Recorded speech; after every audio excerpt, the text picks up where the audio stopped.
Hi everyone, welcome back to another video. Now we've partnered with ENGWE again, but this time we're bringing you the Engine X model. We're going to show you how you can assemble this bike pretty much under 10 minutes again.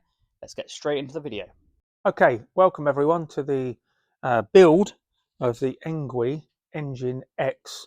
And this particular bike is a folding bike as well. I know it doesn't look like it at the moment because we've got lots of stuff covered over the top. This is how it will come out of the box. So I thought I'd just leave you to see how well protected it is. It does come with some accessories. Obviously the wheel comes separate, as does the stem and the seat post mudguard. It looks like you've got the pedals there. They're the folding in pedals, which I'll demonstrate later. A toolkit and a bell, which you've got to fit later on the charger. It does come with instructions as well, but again, you know, quite straightforward, but we'll run through it as well. So, but as a friend of mine, Mark, used to said, you don't want to see it all like this. You want to see a bit of the Mark magic. So in 3, 2, 1, first things first, what you do is line this up. When you put this in, it goes in nice and loose like that, and you've got to line up the top of this.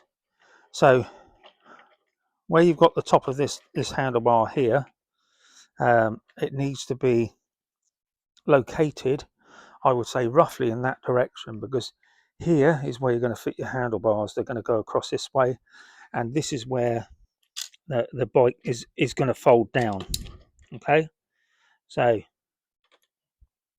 actually, in fact, you can have it, I would say, probably this way, because you'll be folding down from here into the frame here itself. So once you've got it into that position, and again on the top here, just keep winding, and what you'll find is that will then start to tighten up. Get it to a certain point and just double check that you've got that in line. Okay, just make sure it's in line, which that is. Then you can open it up and then tighten that up. Just make sure that is nice and tight in there. Okay, next part we've got is to fit the handlebars here. Now the handlebars, you can see here, has got some grips on here, some indentations across the bar. These are the central point you're going to fit to the center post here. So you've got 2 Allen bolts in here. These will remove. So what we do to start with is we can remove these bolts here, and what will happen is the handlebars themselves are going to fit into here.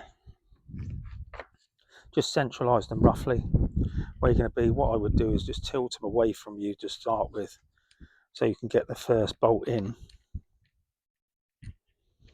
So reposition there where it should be. What I would say, just align it so that it is central, roughly where you're going to be. Just do them so they just get roughly tight, just to clip this one nice and tight as it should be.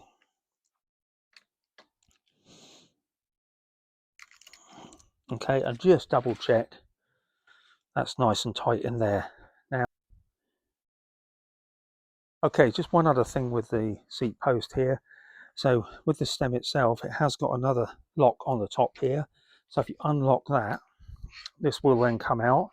So you can see on this side here, if you come around this side, you'll see that the stem itself has got some numbers on it from 1 to 10.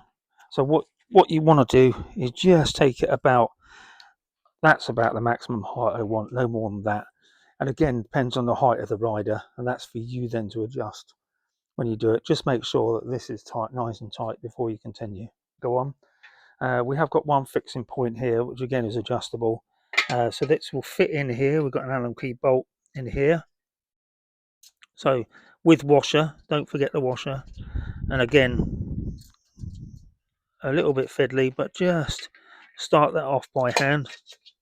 The bumper itself obviously needs more support. So the ENGWE does come with a back rack. So this rack will fit here onto the 4 bolts that are in the frame, and then on the back end you've got another bracket which fits into the back of here where the backlight will fit, as you'll see in a minute. Just going to remove the 4 bolts out of the frame and then reposition them with the... Okay, so what we're going to do now is fit the rack onto the frame. We've got the 4 bolts that we've removed, so these are going to fit through and they are going to go onto the frame. And again, same as before, what I tend to do is just do them up hand tight to start with. Okay, so what you've got to do is tighten the bolts up. Make sure when you tighten them up, there's one I tightened down but not tight, so it's still potentially loose, and then you're going to do the same with all the rest. So again, because of limited space, and you've got the Allen key here, you have to keep removing it and turning it round. It does take a little bit of time because these racks are really good, take a lot of weight, but you've got to make sure that they're secure. So tighten them down till you get to a certain point on all 4. Just line this up here, so you're going to line it up so it goes through the mudguard and through the actual frame itself. Screw there, put your bolt on hand tight. Same the other side. Again, you've got plenty of adjustment there to go up or down when you're moving. And what you're going to do is, they did supply you with a I think it would be a number 8 spanner, and what you're going to do is just tighten these both up. Cable straps, then they're going to go through the actual frame here, round the wire itself, pull it on through here,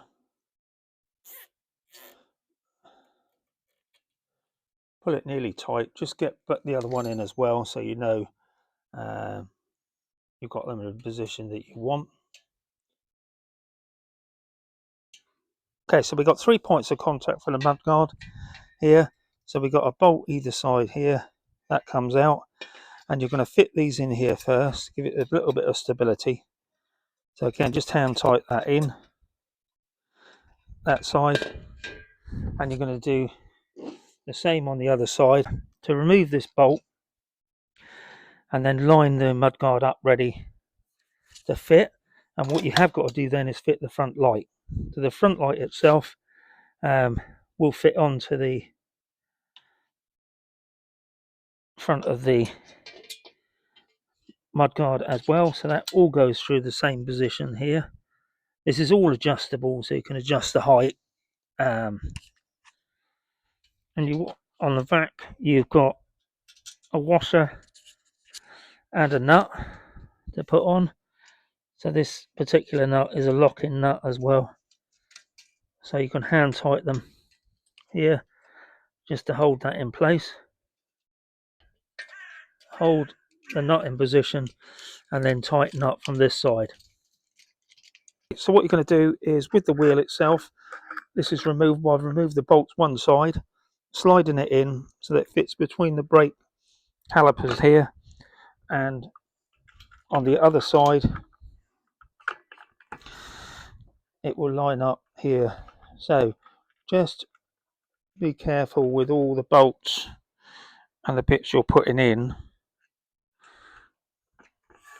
that everything sits in there as it should. So once it's in here, actually as a quick note, make sure the bar, this bar here and the other side,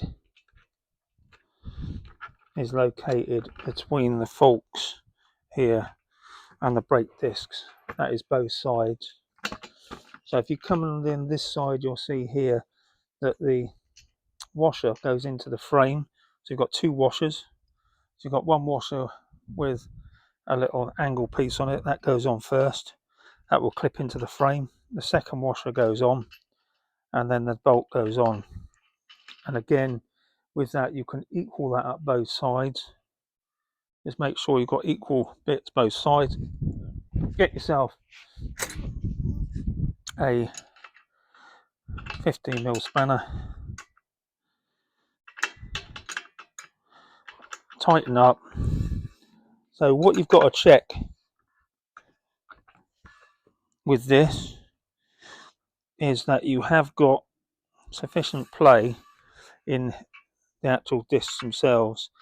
If you haven't, you'll need to adjust this here on the side of here, just adjusting that to give it a little bit more freedom to move around on the disc itself. Here, it's quite nice, sturdy construction. Like I said, these are folding pedals here as well, so they will fold in and twist round. So quite a good design. Reflectors on them. It will say on here, right for that side, right for this side, and it tells you the rotation. So you rotate this way as you turn it on. Just follow the arrows, and again, just do that by hand to get to a certain point. Use a 15mm spanner, then to tighten up the rest. And again, just check he's nice and free, which is fine. You're going to replicate that on the other side as well, on the left hand side. What a beast of a bike this is. I hope you enjoyed the ENGWE Engine X assembly video. I'm going to be doing a review on this foldable e-bike. Would you believe that you can fold this in half of its size, and fold the handlebars down? Great bike. Be sure to subscribe, like, comment. If you've got any questions on the assembly process, please leave a comment down below and let me know what you think of the video. See you in the review.